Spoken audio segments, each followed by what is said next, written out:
नमस्कार साथियों, मेरे इस YouTube चैनल पर आप सबका स्वागत है। तो LT भर्ती परीक्षा 2023 की तैयारी आप लोग उम्मीद है कि बहुत ज़ोर शोर से कर रहे होंगे और इस क्रम में आपके लिए मैं एक बहुत इंपॉर्टेंट वीडियो लेकर के आया हूं जिसमें हम एक टेस्ट सीरीज़ के कुछ क्वेश्चंस हम इसमें करने वाले हैं। ये टेस्ट सीरीज़ मूल रूप से हमारे संस्थान दून क्लासेस में चलती है और मुझे लगा कि आप लोगों के लिए भी ये बहुत इंपॉर्टेंट हो सकते हैं ये क्वेश्चन, तो मैं अब आपके लिए भी लेकर के आया हूँ। अगर आपको ये टेस्ट सीरीज़ हमारी ज्वाइन करनी है या हमारे बैच से रिलेटेड आपको और जानकारी प्राप्त करनी है, हमारे बैचेज़ हमारा कोर्स पूरा लेना है, तो उससे रिलेटेड आप हमारे संस्थान में संपर्क कर सकते हैं और हमारे संस्थान का कॉन्टैक्ट नंबर और डिटेल्स मैं आपको डिस्क्रिप्शन में दे दूंगा और कमेंट में भी पिन कमेंट के अंदर दे दूंगा। तो बिना किसी समय गंवाए हुए हम पहला आज का आप ये टेस्ट सीरीज़ शुरू करते हैं और ये टेस्ट सीरीज़ हमारी भक्तिकाल के टॉपिक पर होने वाली है। तो आज के हमारे ये निर्धारित 40 क्वेश्चन आपकी परीक्षा की दृष्टि से बहुत इंपॉर्टेंट होने वाले हैं। तो अब हम शुरू करते हैं। तो पहला क्वेश्चन आप सबके सामने आप देख सकते हैं अपने स्क्रीन के ऊपर कि पहला क्वेश्चन है आपके लिए कि अजगर करे न चाकरी, पंछी करे न काम, ये किसकी काव्य पंक्ति है। तो आपको इसके कवि का नाम बताना है। 4 ऑप्शन है रहीम, कबीर, सुंदरदास और मलुकदास। तो इसके सही उत्तर क्या होगा? इसका सही उत्तर है मलुकदास। अगर आपको ये दोहा पूरी तरह से पता होगा तो ये पूरा दोहा है अजगर करे न चाकरी, पंछी करे न काम, दास मलुका कह गए, सबके दाता राम। ठीक है, तो दास मलुका अर्थात मलुकदास का ये दोहा है। इंपॉर्टेंट हो सकता है, बहुत फेमस ये दोहा है, इस वजह से LT की परीक्षा में ये प्रश्न आने की संभावना बनती है। अगला क्वेश्चन देखेंगे आप, निम्न में से सूफी काव्यधारा की रचना नहीं है। 4 ऑप्शन आपके सामने है। सूफी काव्यधारा की रचना इनमें से कौन सी नहीं है? मृगावती, मधुमालती, भक्तमाल या पद्मावत। तो इन 4 ऑप्शंस में आप देखेंगे कि मृगावती भी सूफी काव्यधारा की रचना है जो कि कुतुबन की लिखी हुई है। ठीक है, ये कुतुबन की है। मधुमालती मंझन की लिखी हुई रचना है। ठीक है, पद्मावत आप देखेंगे जायसी का बहुत प्रसिद्ध जो है एक सूफी काव्यधारा की रचना है। लेकिन भक्तमाल जो ऑप्शन नंबर सी है ये कहीं से सूफी काव्यधारा की रचना नहीं बल्कि नाभादास की लिखी हुई रचना है। नाभादास की रचना है और इसमें भक्त कवियों का वर्णन इसमें आपको मिलता है। तो भक्तमाल जो है सूफी काव्यधारा की रचना नहीं है। आगे बढ़ते हैं। अगला क्वेश्चन आप देखिए, तुलसीदास की किस रचना का संबंध ज्योतिष से है। तो आपको बताना है कि इनमें से किस रचना का संबंध ज्योतिष से है। तो इसमें से रामलला नहचू, जानकी मंगल, हनुमान बाहुक या रामाज्ञा प्रश्न। तो अगर आपने अच्छे से पढ़ाई की होगी तुलसीदास, अगर आपने अच्छे से पढ़ा हुआ है, इसका डेमो क्लास के रूप में मैंने तुलसीदास का टॉपिक अपने YouTube चैनल पर डाला हुआ है। तो आप राम भक्ति धारा के अंदर तुलसीदास वाला वो वीडियो बहुत डिटेल में देख सकते हैं। लगभग 45 मिनट में पूरी डिटेल में हमने तुलसीदास पर बात की है, तो वो वीडियो भी आप अच्छे से देख सकते हैं। तो देखिए इसमें इसका आंसर होगा आपके लिए ऑप्शन नंबर डी, रामाज्ञा प्रश्न। तो रामाज्ञा प्रश्न क्या है? ऐसा ग्रंथ है जिसका संबंध ज्योतिष से है, तो ज्योतिष ग्रंथ है रामाज्ञा प्रश्न। अगला क्वेश्चन देखेंगे, इनमें से कौन वैष्णव भक्ति का आचार्य नहीं है। तो आपको बताना है कि इनमें से किस आचार्य का संबंध वैष्णव भक्ति धारा से नहीं है। तो ऑप्शन है आपके पास वल्लभाचार्य, मध्वाचार्य, शंकराचार्य या फिर रामानुजाचार्य। तो ये थोड़ा सा ट्रिकी क्वेश्चन, थोड़ा कंफ्यूजिंग क्वेश्चन हो सकता है अगर आपने डिटेल में इनके दर्शनों को थोड़ा सा नहीं पढ़ा है तो। लेकिन अगर आपने थोड़ा बहुत भी अच्छे से किया हुआ है वैष्णव भक्ति के संप्रदाय और दर्शन और भक्तिकालीन सारे दर्शन और दार्शनिक, तो आप अच्छे से बता पाएंगे कि इसका सही आंसर है ऑप्शन नंबर सी, शंकराचार्य। क्योंकि शंकराचार्य जो है अद्वैतवाद के प्रवर्तक थे, अद्वैतवाद इनके दर्शन का नाम है और ये वैष्णव भक्ति का दर्शन नहीं है, ये वैष्णव भक्ति से संबंधित नहीं है। बाकी के 3 क्या है? वैष्णव भक्ति धारा के आचार्य हैं। अगला क्वेश्चन देखिए, 5वां प्रश्न, दशरथ सुत तिहु लोक बखाना, राम नाम का मर्म है आना, किसकी काव्य पंक्ति है।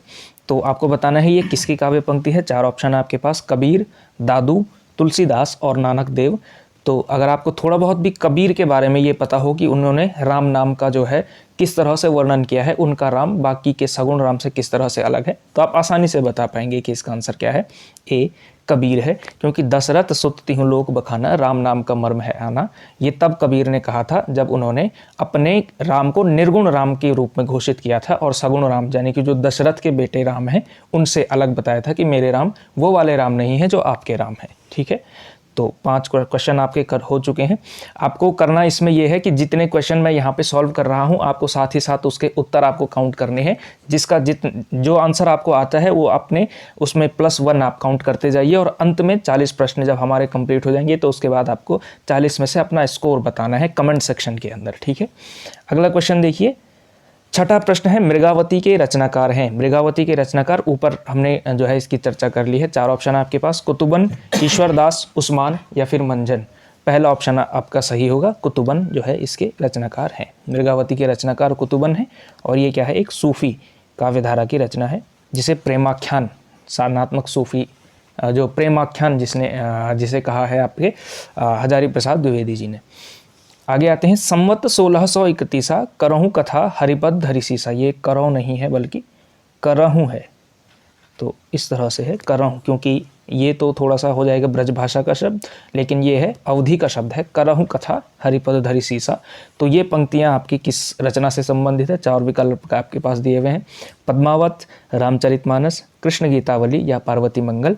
तो अगर आपको थोड़ा बहुत भी आइडिया होगा कि ये रामचरितमानस से संबंधित है, क्योंकि थोड़ा बहुत आप गेस भी कर सकते हैं कि हरिपद धरि सीसा यानी कि हरि के पद में जो है अपना शीश रख करके कोई कथा कही जा रही है, तो निश्चित रूप से ये पार्वती मंगल तो नहीं हो सकता, पद्मावत भी नहीं हो सकता। और इसमें आप जिसमें थोड़ा सा आप गेस करके रामचरितमानस की ओर जा सकते हैं, क्योंकि ये चौपाई है और 1631 ईस्वी में यानी 1631 विक्रमी संवत में जो है रामचरितमानस लिखना शुरू किया था। और उसके संबंध में तुलसीदास ने कहा है कि मैं संवत 1631 में हरि के पद में यानी कि हरि के चरणों में अपना शीश रख करके ये कथा शुरू कर रहा हूँ। ठीक है, इस तरह से।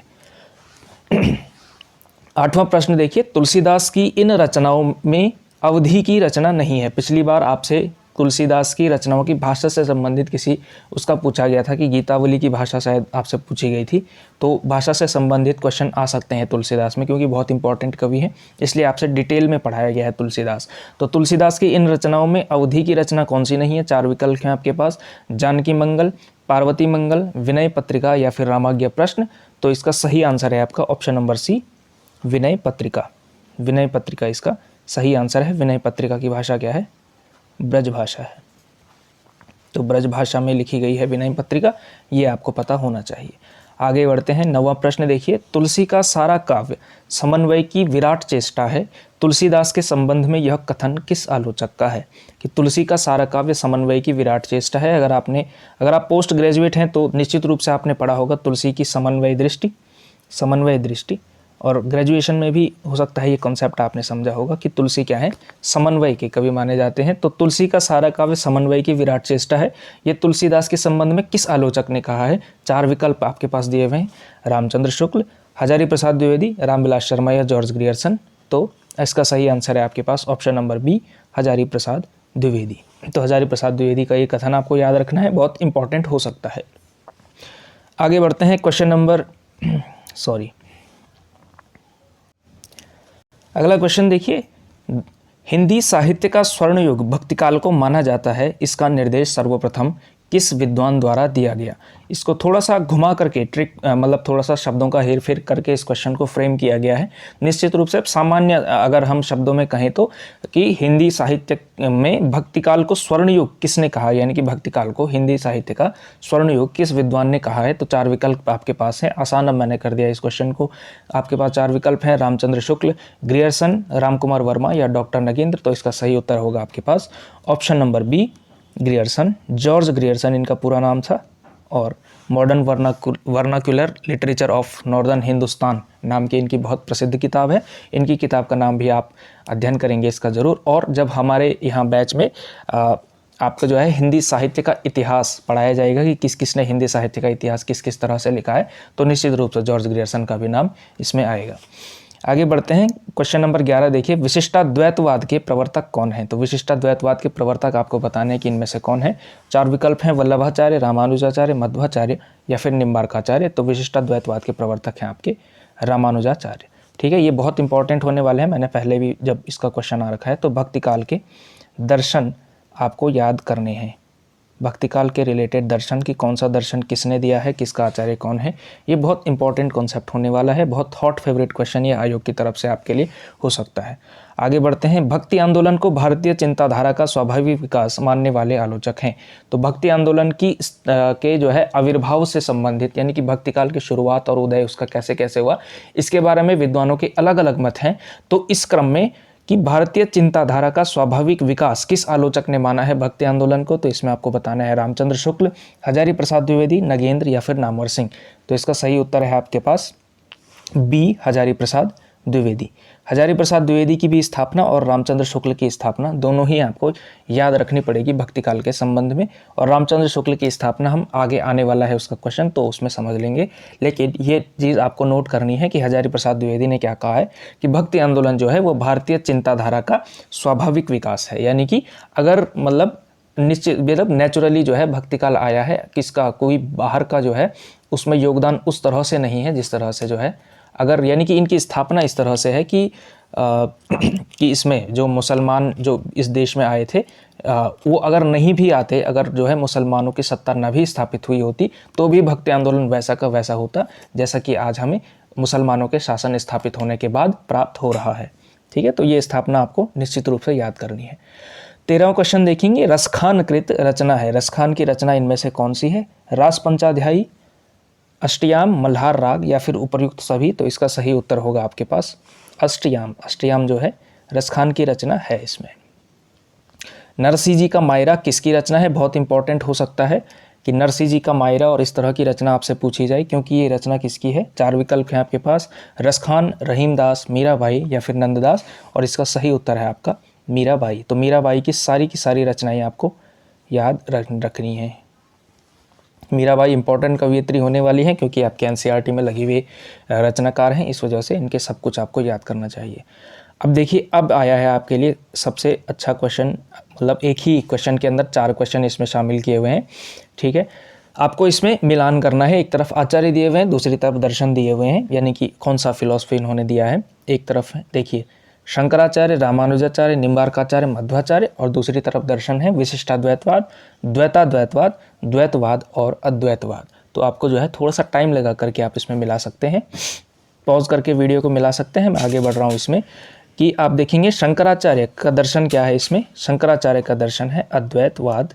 ठीक है, रामानुजाचार्य का है विशिष्टाद्वैतवाद, निम्बार्काचार्य का है द्वैताद्वैतवाद और मध्वाचार्य का है द्वैतवाद। तो इस तरह से यानी कि इसी क्रम में अगर आप देखेंगे तो 1 का क्या है 4 4 1 2 4 1 2 और 3। तो 4 1 2 3 का क्रम कौन सा है? ये वाला 4 1 2 3। वैसे अगर आप थोड़ा सा कॉमन सेंस लगाएं, अगर आपको केवल 4 भी पता है तो भी आप आराम से कर पाएंगे कि सबसे पहले तो 4 आ रहा है, तो 4 ही इसका सही आंसर होगा। ठीक है, अच्छा इसके आप नोट्स भी बना सकते हैं, इसको नोट्स भी में भी आप रख सकते हैं और इसका जो है स्क्रीनशॉट भी आप ले सकते हैं, क्योंकि ये इंपॉर्टेंट होने वाला है ये कॉन्सेप्ट। तो क्योंकि दर्शन और दार्शनिक जो है पूछे जाने की संभावना बनती है। सूरदास से संबंधित संगत कथन है। तो सूरदास से संबंधित आपको संगत कथन बताना है कि इनमें से यानी कि कौन सा कथन सूरदास से रिलेटेड है और वो सही है।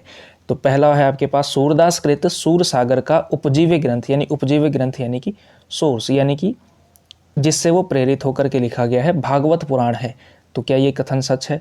सूरसागर की रचना भागवत की पद्धति पर 12 स्कंधों में हुई है। सूरसागर की जो रचना है वो भागवत की पद्धति पर 12 स्कंधों में हुई है। सूर की दृष्टि कृष्ण के लोकरंजक रूप पर ही अधिक रही है। और डी है आपके पास उपर्युक्त सभी। तो थोड़ा सा अगर आप अच्छे से अगर आपको ये तीनों के बारे में फैक्ट पता हो कि कौन से सही हैं कौन से नहीं, तो आप बता पाएंगे कि डी उपर्युक्त सभी इसका सही आंसर होगा, क्योंकि तीनों ही कथन इसमें सही हैं। और कृष्ण की लोकरंजक दृष्टि का मतलब है इसमें कि कृष्ण का जो लोक मंगल करने वाला जो अप्रोच है, जिसमें वो यानी दुनिया का भला करते हैं, समाज का अच्छा करते हैं, ये वाले रूप का वर्णन सूरदास जी ने कम किया है। और कृष्ण की लीलाओं का, बाल लीलाओं का और इस तरह का वर्णन सूरदास ने ज़्यादा किया है। तो इसका है तीसरे वाले का मतलब यह है कि कृष्ण के लोकरंजक रूप का वर्णन यही है जो मैंने आपको बताया, लीला वगैरह का वर्णन ज़्यादा, और जिसमें वो समाज का कल्याण करते हैं, लोक कल्याण करते हैं, उसका वर्णन सूरदास जी ने कम किया है। आगे के कवियों ने उसका वर्णन किया होगा। भक्तन को कहा सीकरी सो काम, आवत जात पन्हैया टूटी, बिसरी गयो हरि नाम, जाको देखे दुख लागत, ताको करन परित परिणाम। ये किसकी रचना है? अच्छा, इसमें एक करेक्शन मैं आपको कर दूं, बल्कि 2 करेक्शन। भक्तन नहीं, यहाँ पर दरअसल संतन होगा। मूल कविता में संतन को कहा सीकरी सो काम का प्रयोग किया गया है। और जाको देखे दुख लागे, जाको मुख दुख लागे, इस तरह थोड़ा सा इसमें गलत लिखा हुआ है ना। तो जाको देखे दुख लागत, ताको करन परत परिणाम। ये किसकी रचना है? ये मतलब ये काव्य पंक्तियाँ किसकी है? 4 विकल्प आपके पास दे रहा हूँ। कृष्णदास, नंददास, कुंभनदास या फिर चतुर्भुजदास। तो वो जो पंक्ति है संतन को कहा सीकरी सो काम, आपको याद रखना है कि वो किसने कहा है, कुंभनदास ने कहा है। और किस उपलक्ष्य में कहा है, जब बादशाह अकबर के द्वारा इन्हें फतेहपुर सीकरी बुलाया गया तो उसके बाद उन्होंने वहाँ का अनुभव उनको बताया कि संतन को कहाँ सीकरी सो काम, अर्थात संतन को कहाँ सीकरी सो काम, यानी कि संतों को राजधानी से क्या मतलब है, इस तरह का उन्होंने जो है कहा है। ठीक है, तो ये आपको इंपॉर्टेंट तथ्य इसमें ध्यान रखना है। कुंभनदास जी का ये छंद बड़ा प्रसिद्ध है इस मामले में। सूरदास के गुरु थे, आपको बताना है कि इनमें से सूरदास के गुरु कौन थे, कांचीपूर्ण, वल्लभाचार्य, विट्ठलनाथ या फिर शंकराचार्य। तो इसका सही उत्तर है आपके पास option number B, Vallabhacharya. Vallabhacharya Surdas के गुरु थे। और अष्टछाप आपको याद रखना है, अष्टछाप के 8 कवि, जिनमें से 4 कवि वल्लभाचार्य के शिष्य थे और 4 कवि विट्ठलनाथ के शिष्य थे। और ये आपको अष्टछाप के आठों कवियों का नाम आपको याद करना चाहिए, इंपॉर्टेंट तथ्य होने वाला है। अगला क्वेश्चन देखिए, पुष्टि मार्ग को जहाज जात है सो जाको कछु लेना होए सो लेवो। सूरदास की मृत्यु पर ये किसने कहा था? सूरदास की मृत्यु पर पुष्टि मार्ग जो शुद्धाद्वैतवादियों का जो है, इसमें शुद्धाद्वैतवादियों की भक्ति पद्धति है पुष्टि मार्ग। हमारे संस्थान में पढ़ रहे साथियों को तो ये कॉन्सेप्ट सहित बताया गया है क्या है पुष्टि मार्ग और क्या है शुद्धाद्वैतवाद। तो जो बाहर से अगर आपने अच्छे से पढ़ा हुआ है तो पढ़ लीजिए, और पुष्टि मार्ग का कॉन्सेप्ट आपके लिए बहुत इंपॉर्टेंट होने वाला है। तो पुष्टि मार्ग को जहाँ जात है, ये किसने कहा था सूरदास की मृत्यु पर? तो ये कहा था आपके इसमें विट्ठलनाथ ने। ऑप्शन नंबर बी इसमें सही उत्तर होगा कि विट्ठलनाथ ने जो है ऐसा कथन सूरदास की मृत्यु पर कहा था। 20वां प्रश्न देखिए, आचार्य शुक्ल ने भक्ति काल की समय सीमा क्या मानी है? तो आचार्य शुक्ल ने भक्ति काल की समय सीमा इनमें से क्या मानी है? 4 विकल्प हैं आपके पास। संवत 1050 से 1375, संवत 1375 से 1700 विक्रमी संवत, 1350 ईस्वी से 1650 ईस्वी, और इनमें से कोई नहीं। तो इसका सही उत्तर है आचार्य शुक्ल के अनुसार, क्योंकि पूछा गया है, तो ऑप्शन नंबर बी संवत यानी कि विक्रमी संवत 1375 से 1700 तक जो है भक्ति काल की समय सीमा शुक्ल जी ने मानी है। और सामान्यतः अगर देखा जाए, सामान्य आलोचना में क्या माना जाता है? 1350 से 1650 सामान्यतः माना जाता है, सामान्यतः माना जाता है मोटे तौर पे। और शुक्ल जी ने अपने हिंदी साहित्य की किताब में क्या लिखा है कि 1375 विक्रमी संवत से 1700 विक्रमी संवत जो है भक्ति काल की समय सीमा मानी जाएगी। ये शुक्ल जी की स्थापना है। 21वां प्रश्न देखिए, आचार्य शुक्ल ने भक्ति आंदोलन के उदय का कौन सा प्रमुख कारण इसमें माना है? मैंने आपको पहले भी कहा है, हजारी प्रसाद द्विवेदी की स्थापना मैंने आपको बता दी है कि हजारी प्रसाद द्विवेदी ने क्या कहा, भारतीय चिंताधारा का स्वाभाविक विकास भक्ति आंदोलन के उदय का कारण है। और इनमें से आपको बताना है कि शुक्ल जी ने किसको माना है। ईसाई धर्म का प्रभाव, हिंदुओं की पराजित मनोवृत्ति, गीता का भक्ति योग, या इनमें से कोई नहीं। तो आपको जो है टिक करना होगा इसमें सही आंसर कौन सा है। ऑप्शन नंबर बी हिंदुओं की पराजित मनोवृत्ति। तो हिंदुओं की पराजित मनोवृत्ति, उन्होंने कहा कि जब मुसलमानों का शासन इस देश पर स्थापित हो गया तो इस देश के पराजित हिंदुओं, मतलब कि इस देश की हार मान चुकी जाति के पास भक्ति करने के अलावा और कोई रास्ता नहीं था। तो इस वजह से जो है भक्ति आंदोलन इस लेवल पर एक विराट स्तर को जो है प्राप्त हुआ। ये आचार्य शुक्ल की स्थापना है, ठीक है। और द्विवेदी जी की स्थापना मैंने आपको बता दी है। इसके अलावा ईसाई धर्म का प्रभाव, ये वाली जो स्थापना है ये है जॉर्ज ग्रियर्सन की स्थापना है। वैसे इसे कोई बहुत सीरियसली नहीं लिया जाता, क्योंकि जब इसमें कह सकते हैं कि जब भक्ति आंदोलन इसमें आया तब तो भारत पर ईसाई धर्म का जो है दूर दूर तक कोई प्रभाव नहीं था। तो इस स्थापना को तो सिरे से खारिज किया जाता है। लेकिन शुक्ल जी की ये स्थापना की हिंदुओं की पराजित मनोवृत्ति और हजारी प्रसाद द्विवेदी की भारतीय चिंताधारा का स्वाभाविक विकास, इन दो स्थापनाओं के बारे में काफ़ी डिबेट हिंदी साहित्य की आलोचना में चलती है। आपके लिए इंपॉर्टेंट हो सकता है, इसको याद रखना है। अगला क्वेश्चन देखिए, पुष्टि मार्ग का संबंध किस दार्शनिक मत से है? तो पुष्टि मार्ग का संबंध इनमें से किस दार्शनिक मत से है? आपने अगर पीछे की चर्चा में ध्यान दिया होगा तो आप बता पाएंगे इसका उत्तर क्या है। अद्वैतवाद, द्वैतवाद, शुद्धाद्वैतवाद या विशिष्टाद्वैतवाद? तो शुद्धाद्वैतवादियों की जो भक्ति पद्धति है उसे पुष्टि मार्ग कहा जाता है।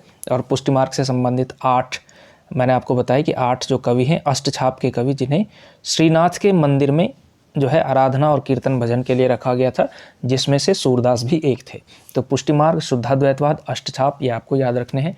वल्लभाचार्य और इसके अलावा विट्ठलनाथ, ये आपस के शब्द हैं, वो आप जानते होंगे कि वो सब कृष्ण भक्ति धारा से संबंधित हैं। 23वां प्रश्न देखिए, नंददास के गुरु थे। आपको बताना है कि इनमें से नंददास के गुरु कौन थे? नंददास भी अगेन अष्टछाप के कवियों में सबसे छोटे थे, 8वें नंबर के कवि थे और इनके गुरु कौन थे?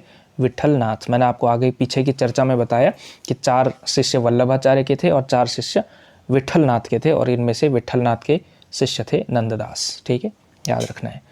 अगला क्वेश्चन देखिए, चैतन्य महाप्रभु किस संप्रदाय से जुड़े हुए थे? तो चैतन्य महाप्रभु का संप्रदाय इनमें से कौन सा है?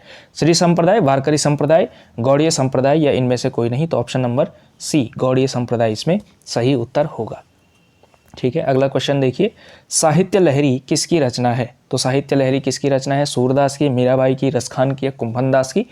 तो अगर आपने अच्छे से थोड़ा बहुत भी जो है कृष्ण भक्ति धारा अच्छे से की है, उसके कवियों को अच्छे से किया हुआ है, तो निश्चित रूप से बहुत आसान सा क्वेश्चन आपके लिए होने वाला है ये, क्योंकि ये रचना है आपकी ऑप्शन नंबर ए सूरदास की। ठीक है, तो याद रखना है ये। अष्टछाप के कवि नहीं है, अगेन अष्टछाप के कवियों पे क्वेश्चन आ रखा है। 2 ऑप्शन देखिए, कुंभन दास, छीत स्वामी, परमानंद दास और नाभादास। तो इन 4 विकल्पों में से आपके पास सही सटीक उत्तर कौन सा है? Option number D Nabhadas. Nabhadas जो है राम भक्ति धारा के कवि हैं और कुंभन दास, छीत स्वामी, परमानंद दास ये सब अष्टछाप के कवि हैं और नाभादास इसमें से राम भक्ति धारा के कवि हैं, अष्टछाप के कवि नहीं है। आगे बढ़ते हैं, अगला क्वेश्चन देखिए, इसमें से पद्मावत से संबंधित असत्य कथन है, इनमें से कौन सा कथन यानी कि पद्मावत से रिलेटेड है लेकिन वो असत्य कथन है? क्वेश्चन देखिए, पहला ऑप्शन है, यह सूफी प्रेमाख्यान है, इसका एक महत्वपूर्ण खंड नागमती वियोग वर्णन है। अगला है, इसमें 58 खंड हैं और इसे प्रेम की पीर का काव्य कहा जाता है। तो इसमें से आपको बताना है कि असत्य कथन कौन सा है। तो ऑप्शन नंबर सी जो है ये आपका असत्य कथन है, क्योंकि इसमें 58 नहीं बल्कि 57 खंड हैं और बाकी के 3 कथन आपके लिए सच है। निश्चित रूप से ये सूफी प्रेम आख्यान का काव्य है, जायसे की रचना है और इसमें इसका बहुत इंपॉर्टेंट जो है खंड है नागमती वियोग वर्णन, इसके अंदर आता है, निश्चित रूप से आता है और इस नागमती वियोग वर्णन की वजह से ही इसे प्रेम की पीर का काव्य कहा जाता है। तो निश्चित रूप से आपको याद रखना है। आगे बढ़ते हैं, 28वां क्वेश्चन देखिए, भ्रमर गीत का मूल स्रोत है। भ्रमर गीत का मूल स्रोत इसमें से क्या है? पिछली बार भी शायद ये इससे रिलेटेड कुछ क्वेश्चन आया था। भागवत का 9वां स्कंद, भागवत का 10वां स्कंद, शतपथ ब्राह्मण या फिर सामवेद? तो इसका सही आंसर क्या है? बी भागवत का 10वां स्कंद। ठीक है, ये याद रखना है। अगला क्वेश्चन देखिए, कबीर को भाषा का डिक्टेटर कहने वाले आलोचक हैं। भाषा या फिर वाणी का डिक्टेटर दरअसल इन्होंने कहा है। तो भाषा पूछा जाए, वाणी पूछा जाए, दोनों एक ही बात है। तो कबीर को वाणी का डिक्टेटर किसने कहा है? 4 विकल्प हैं आपके पास, रामचंद्र शुक्ल, हजारी प्रसाद द्विवेदी, नगेंद्र या फिर रामविलास शर्मा। तो इसका सही उत्तर है आपके पास option number B Hazari Prasad Dwivedi, जिन्हें क्या कहा है कि कबीर जो है वाणी के डिक्टेटर हैं। डिक्टेटर अर्थात तानाशाह के सेंस में, यानी कि वाणी पर इतना अच्छा इनका जो है यानी कि भाषा पर इनका इतना अच्छा नियंत्रण है कि उन्होंने उन्हें भाषा का डिक्टेटर कहा है। अगला क्वेश्चन देखिए, कबीर के साहित्य को बीजक में संकलित करने का कार्य किया। यानी कि कबीर के साहित्य को बीजक में संकलित करने का कार्य इनमें से किसने किया है? आपको सही आंसर बताना है इसमें कि कबीर के साहित्य को बीजक में संकलित करने का कार्य किसने किया? श्याम सुंदर दास, धर्मदास, अबुल फजल या फिर कमाल?